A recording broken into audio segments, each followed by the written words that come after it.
Hello student, आप सभी का राजन एकेडमी क्लासेज में स्वागत है। आज हम लोग जो है विभाजन सूत्र को सिद्ध करने वाले हैं। विभाजन सूत्र कैसे बनाया जाता है, विभाजन सूत्र क्या होता है, इसको देखने वाले हैं।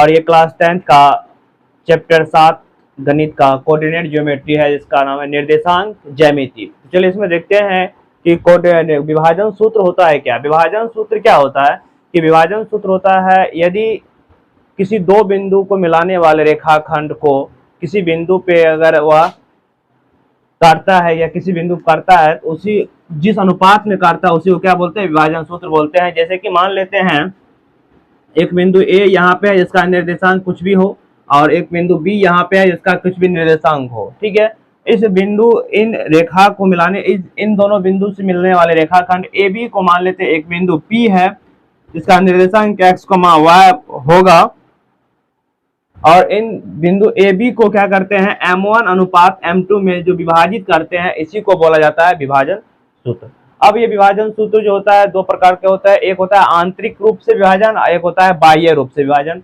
तो यहाँ पे देखिए ए बी के अंदर जो है पी बिंदु क्या कर रहा है, ए बी को काट रहा है, तो यहाँ पे यह आंतरिक विभाजन हो गया। और इस क्लास 10th में जो है हम आंतरिक विभाजन को ही पढ़ेंगे। क्लास 10th से बाह्य विभाजन नहीं लिया गया है। बाह्य विभाजन क्या होता है, जैसे मान लीजिए ए बिंदु यहाँ पे है, एक बिंदु बी यहाँ पे है, बिंदु पी अगर इसके बाहर आ जाए इसको बोलते हैं बाह्य विभाजन। तो चलिए इसको हम सिद्ध करते हैं कि विभाजन सूत्र क्या होता है, विभाजन सूत्र का फॉर्मूला क्या आता है। तो हम क्या करते हैं, मान लेते हैं, आप लिखेंगे माना कि बिंदु पी x, y दो बिंदुओं जो x1 y1 और एक बिंदु पी बी है जिसका निर्देशांक है x2 y2 को मिलाने वाले रेखाखंड AB को M1 अनुपात मिलाने वाले रेखाखंड AB को M1 अनुपात M2 में क्या कर देता है, विभाजित कर देता है। अब क्या करते हैं हम, अब इसमें हम क्या करते हैं, एक x अक्ष ले लेते हैं और एक y अक्ष ले लेते हैं। x अक्ष में क्या करते हैं, x अक्ष जो लेंगे, अब क्या किए, इस बिंदु A से एक Q लंब खींच दिए x अक्ष पे, फिर बिंदु P से PR लंब खींच दिए किस पे, x अक्ष पे, फिर बिंदु P से PM लंब खींच दिए किस पे, x अक्ष पे। ठीक है, लंब हमने खींच दिए। ठीक है, अब हम क्या करते हैं, हमें पता है इस बिंदु को हमने मान लिया x1 y1, इस बिंदु को मान लिया x, y और इस बिंदु को मान लिया x2 y2। ठीक है, अब ये बिंदु निकालने के लिए हमें क्या करना पड़ेगा, इसको सत्यापन करने के लिए, विभाजन सूत्र निकालने के लिए हमें इन दोनों, एक इसमें देखिए अब त्रिभुज बन गया, दो त्रिभुज बन गया, एक त्रिभुज APD और एक त्रिभुज बन गया BPE। इन दोनों त्रिभुज को सबसे पहले तो समरूप कर लेना है। उसके बाद समरूप हो जाने के बाद हम जानते हैं समरूप त्रिभुज का जो क्षेत्रफल होता है वह क्या होता है, समरूप त्रिभुज का क्षेत्रफल नहीं, समरूप त्रिभुज का भुजा, क्योंकि हमें यहाँ भुजा से मतलब है, मतलब ये भुजा सभी भुजा से क्या है मतलब है। तो समरूप त्रिभुज का जो क्षेत्रफल, समरूप त्रिभुज का भुजा जो होता है एक ही अनुपात में होता है। अगर दो समरूप त्रिभुज है उसका भुजा एक ही अनुपात में होता है। तो हमने यहाँ पे क्या किए, हमने PA और PB का मान निकाले। PA कितना हो जाएगा, यहाँ से मान लिया M1 अनुपात में इसको विभाजित करता है और M2 अनुपात में इसको विभाजित कर देता है, दो भाग में इसको क्या कर देता है, विभाजित कर देता है। यहाँ से हमने क्या किए, अब PA बटे PB M1 बटे M2 ले लिया, इसको समीकरण फर्स्ट मान के क्या कर दिए, इसको छोड़ दिए। ठीक है, अब हम क्या करते हैं, अब यहाँ से हमें दूरी चाहिए, सभी दूरी निकालना पड़ेगा, क्योंकि दूरी के बिना हम नहीं भुजा पता कर सकते हैं। तो हमें सबसे पहले ये दूरी चाहिए। तो इस दूरी को निकालने के लिए यहाँ पे देखिए ये दूरी और ये दूरी क्या होगा, इक्वल होगा, क्योंकि दोनों समांतर है। ये दूरी और ये दूरी क्या है, बराबर है। अगर हम यहाँ से QR दूरी निकाल लेते हैं, तो QR दूरी निकाल लेंगे तो हमें AD दूरी भी क्या हो जाएगा, निकल जाएगा। ठीक है, अब हम क्या QR दूरी कैसे निकालेंगे, तो QR हमें पता है यहाँ से लेकर यहाँ तक ये x माने हैं, तो यहाँ से लेकर यहाँ तक x अक्ष में ये x दूरी हो जाएगा। उसके बाद यहाँ से लेकर यहाँ तक ये x1 माने, तो यहाँ से x अक्ष में ये x1 दूरी हो जाएगा। तो यहाँ से QR दूरी जो निकालेंगे, तो QR दूरी निकालने के लिए क्या करना पड़ेगा, OR में से क्या करें, OQ को घटा देते हैं। OR में से OQ को अगर हम घटा देंगे तो QR दूरी निकल जाएगा, और यही QR दूरी क्या हो जाएगा, AD के इक्वल हो जाएगा, AD के बराबर हो जाएगा। यहाँ से हम क्या किए, AD बराबर QR ले लिए, उसके बाद पहले QR बराबर OR में से OQ घटा, मतलब x, यहाँ से लेकर यहाँ तक की दूरी x है, इस x में से इस x को घटा दिए तो ये दूरी हमें आ गया, और यही दूरी क्या होगा, इस दूरी के बराबर हो जाएगा। तो यहाँ से हमने क्या किए, AD बराबर QR कर ले, और AD बराबर कितना आ गया, x माइनस x1 आ गया। ठीक है, तो ये एडी दूरी निकाल लिए। अब एडी दूरी निकालने के बाद अब हम क्या करते हैं, एडी दूरी निकाल लेने के बाद पीडी दूरी निकाल लेते हैं।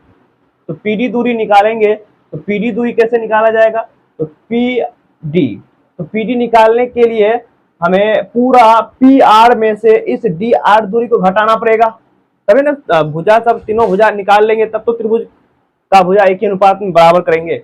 तो ये भुजा पी आर में से अगर हम डी आर को घटा देते हैं तो पीडी निकल जाएगा। और पी आर है कितना, तो पी आर हमें पता है ये यहाँ से लेकर यहाँ तक है वाई, जितना ये होगा उतना ही एम ई होगा, क्योंकि ये रेखा और ये रेखा क्या है, बराबर होगा। पी आर और एम ई क्या होगा, ई एम बराबर होगा। तो ये तो y बराबर हो जाएगा किसके, तो यहाँ से हम क्या करते हैं पीडी निकाल लेते हैं। तो पीडी निकाल लिए तो पीडी बराबर होता है पीडी बराबर हो जाएगा पी आर में से डी आर घटा देंगे तो निकल जाएगा। और यही पी आर में से डी आर बोलो या तो ए क्यू बोलो, ए क्यू डी आर या तो बोल दे या तो ए क्यू बोल दे, एक ही बात है। ये भुजा और ये भुजा क्या होगा, बराबर होगा, मतलब ये वाला भुजा और ये वाला भुजा क्या है, बराबर है, ठीक है। तो यहाँ से हमने क्या किए, पी आर का वैल्यू तो हमें पता है, पी आर का वैल्यू पी आर का वैल्यू या बोल दिए एम ई का वैल्यू कितना है, वाई है, और ए क्यू का वैल्यू कितना है, वाई वन है, वाई अक्ष में चल रहे हैं तो वाई वन। तो यहाँ से पीडी दूरी निकालिए वाई माइनस का वाई वन। अब हम क्या करते हैं, अब इन दोनों त्रिभुज में ये भुजा और ये भुजा तीनों भुजा निकाल लिए इस त्रिभुज में, पहले वाले त्रिभुज में जो है हमने ये भुजा और ये भुजा तीनों भुजा निकाली। उसी तरह से अब इस वाले त्रिभुज में ये भुजा तो निकाल लिए हैं, M2 हो जाएगा, लेकिन अब बीई भुजा और पीई भुजा निकालेंगे। तो पीई भुजा निकालने के लिए एक्स अक्ष में हमें चलना पड़ेगा। तो पीई क्या है, एक्स अक्ष में है, तो पीई तो या तो पीई बोल दीजिए या तो पी आर एम बोल देते हैं, एक ही बात है। ये भुजा और ये भुजा क्या है, बराबर है। तो ये इस भुजा को निकालने के लिए पूरा ओ एम दूरी में से ओ आर दूरी को हटा देते हैं, मतलब x2 में से x को हटा देंगे, क्या निकल जाएगा हमें, आर एम या एम आर दूरी निकल जाएगा।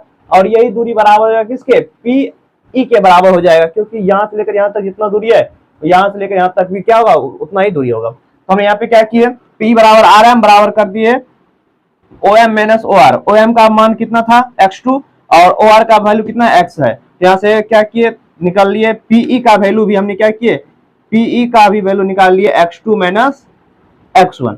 अब हम क्या करते हैं, बीई दूरी, एक दूरी और बच गया है, बीई दूरी निकाल लेते हैं। तो बीई दूरी जो निकालेंगे, तो बीई दूरी निकालने के लिए इस पूरा बीएम में से अगर हम एमई दूरी को घटा देते हैं तो बीएम है कितना, बीएम को माने हैं टोटल y2 दूरी, यहां से लेकर यहां तक की दूरी को y2 माने हैं, ठीक है। और उसके बाद यहां से बीई दूरी निकालना है, बचा कौन, एमई को क्या माने हैं, एमई को y माने, तो y2 में से y को घटा देते हैं, तो y2 में से y को घटा देते हैं, हमें बीई दूरी निकल गया। अब हमने क्या किए, दोनों त्रिभुज की सभी भुजा निकाल ली। अब इन दोनों त्रिभुज को आ गया समरूप करने की बात। तो समरूप कैसे होगा, तो यहाँ पे लंब है तो यहाँ पर भी लंब होगा, उसके बाद यहाँ पे अगर लंब है तो यहाँ पर भी लंब होगा। यहाँ पे हमने क्या किया, चले किसमें, त्रिभुज ए पी डी और त्रिभुज बी पी ई में चलते हैं। त्रिभुज ए पी डी और त्रिभुज बी पी डी में हम यहाँ से चलते हैं। इसमें देखते हैं कोण एडीपी बराबर होगा किसके, कोण बीईपी या बीईपी के, कहां से, तो 90 डिग्री से बराबर होगा। अब इसके बाद एक कोण देखिए, यहाँ पे ये वाला कोण और ये वाला कोण क्या होगा, इक्वल होगा। क्यों, क्योंकि ये कोण और ये कोण संगत कोण है। अब कैसे, यहाँ पे देखिए ये रेखा इसको ऊपर की ओर ऐसे खींचे, थोड़ा सा इसको भी ऊपर की ओर थोड़ा खींचे और इसको ऐसे, तो इस दोनों समांतर रेखा को एक तिर्यक रेखा, ये जो काट रहा है, तो तिर्यक रेखा काटेगा तो संगत कोण से क्या होगा, ये कोण और ये कोण क्या होगा, बराबर होगा। यहाँ से हम बोल सकते हैं, इसीलिए ए समरूपता लगा सकते हैं, ए समरूपता से त्रिभुज एपीडी समरूप हो गया किसके, त्रिभुज बीपी ई के।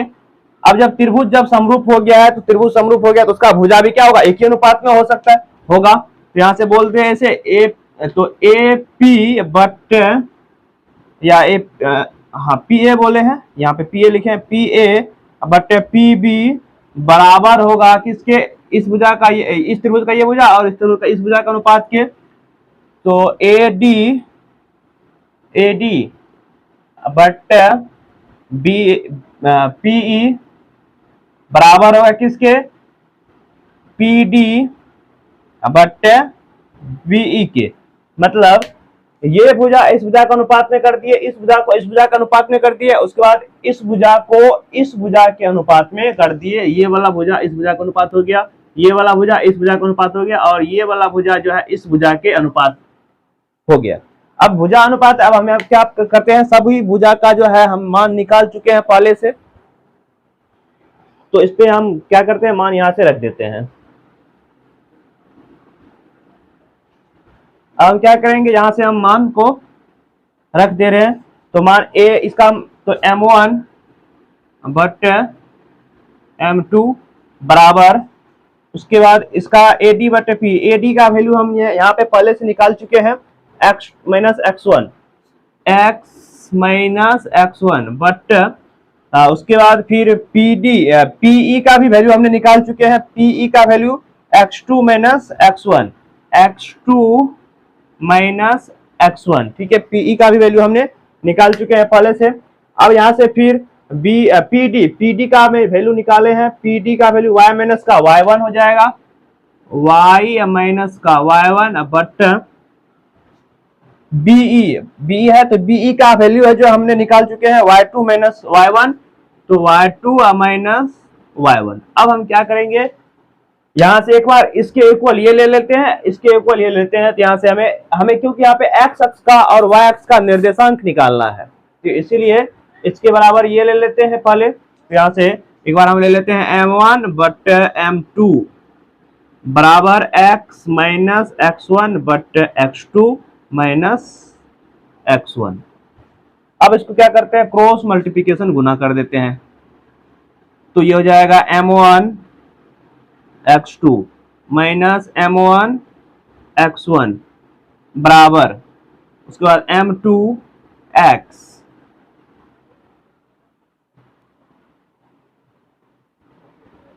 यहाँ पे x2 माइनस x होगा ना, यहाँ पे x2 माइनस x है, यहाँ पे जो वैल्यू लिया है PE का वैल्यू x2 माइनस x है ना, हाँ यहाँ पे PE का वैल्यू x2 माइनस x है, PE का x2 माइनस x, तो यहाँ पे m1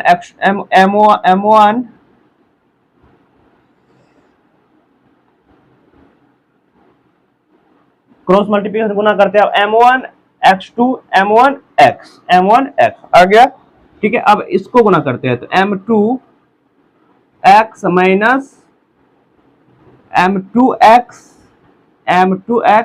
माइनस m2 x1 हो जाएगा, ठीक है।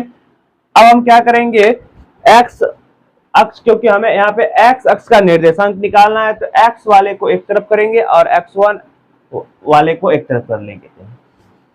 यहाँ पे देखिए m1 जो है इधर क्या है, माइनस में, x वाले कर लेते हैं m1 इधर माइनस, m1 x माइनस उधर जाएगा प्लस हो जाएगा, तो कहने का मतलब यहाँ पे ऐसे बोल सकते हैं m1 x plus m2 x, ये हो जाएगा, क्योंकि ये माइनस में इधर आएगा प्लस में, अब बराबर हो जाएगा किसके,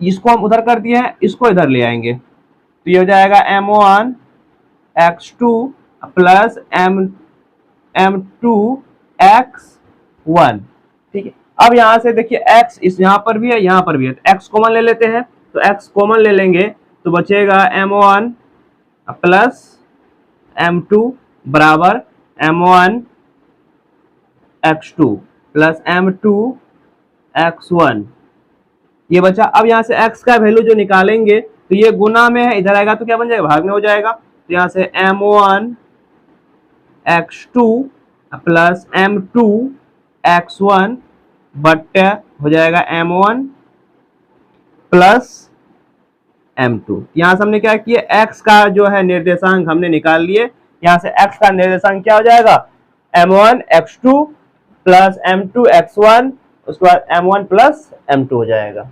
अब इसी प्रकार से हम क्या करते हैं, यहाँ से हम यहाँ पे y का निर्देशांक निकाल देते हैं, ठीक है। तो इसी प्रकार क्या हो जाएगा, यहाँ पे m1 बट्टे m2 बराबर होगा किसके, y माइनस के y1, अच्छा यहाँ पे एक चीज y2 माइनस, यहाँ पे y है, y2 माइनस का यहाँ पे y होगा, ठीक है, यहाँ पे मिस्टेक हो गया था थोड़ा। y2 BE का वैल्यू हमें पता है ना, BE का वैल्यू y2 माइनस y निकाले हैं, और उसके बाद देख लेते हैं, ठीक है, उसके बाद जो है, उसके बाद क्या था यहाँ पे पीडी, पीडी का वैल्यू निकाल चुके थे पहले, पीडी का y माइनस का y1, ठीक है। अब यहाँ पे इसको बराबर करेंगे y minus y1 but y2 minus y के। अब इसको क्या करते हैं, क्रॉस मल्टीप्लिकेशन, जिस तरह से इसको गुना किए थे उसी तरह इसको भी गुना करते हैं। तो यहाँ पे क्रॉस मल्टीप्लिकेशन इसको गुना करेंगे तो ये हो जाएगा m1 y2 minus m1 y बराबर होगा ये किसके, m1। अब इसको गुना करते हैं तो ये हो जाएगा m2 y माइनस m2, इसको मिटा दे रहे हैं, m2 y1 हो जाएगा। अब हम क्या करेंगे, y का निर्देशांक निकालना है तो सभी जितना भी y वाला है y वाले को एक तरफ कर लेते हैं। तो ये m1 y2 ये माइनस में, इधर आएगा प्लस में, हो जाएगा m2 y1 बराबर, ये माइनस उधर जाएगा प्लस हो जाएगा, तो ये हो जाएगा m1 y। अब प्लस, ये तो पहले से प्लस में है ही, m2 y, ठीक है। अब या तो इसको यहाँ लिख देते हैं, इसको यहाँ लिख देते हैं, लेकिन यहाँ पे y कॉमन आ रहा है तो y को कॉमन ले लेते हैं, तो बचेगा m1 प्लस m2 बराबर m1 y2 plus m2 y1। उसके बाद y बराबर तब क्या बचा, ये गुना में इधर का भाग हो जाएगा, तो m1 y2 plus m2 y1 बटे m1 प्लस m2 हो जाएगा। तो यहाँ से हमने क्या किया, y का निर्देशांक भी निकाल लिए, y x का भी निर्देशांक हमने क्या किया, यहाँ से निकाल लिया। तो यहाँ से हमने दूरी सूत्र को सिद्ध कर दिया, x का निर्देशांक क्या हो जाएगा, ये m1 x2 plus m2 x1 बटे m1 प्लस m2 हो जाएगा। उसके बाद y निर्देशांक क्या हो जाएगा, m1 y2 plus m2 y1 बटे m1 प्लस m2 हो जाएगा। तो यहाँ से हम लिखते हैं, अतः यहाँ पे बोल देंगे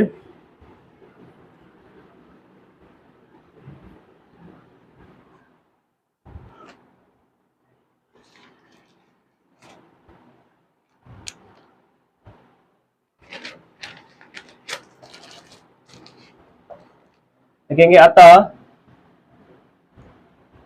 दो बिंदु लिए थे, दो बिंदुओं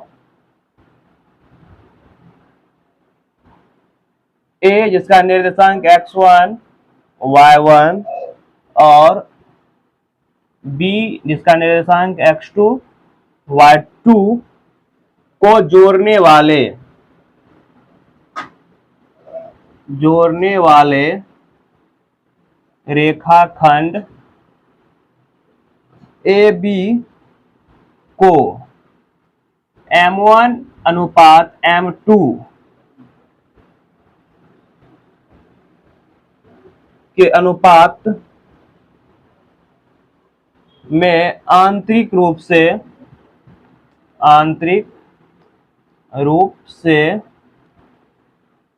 विभाजित करने वाले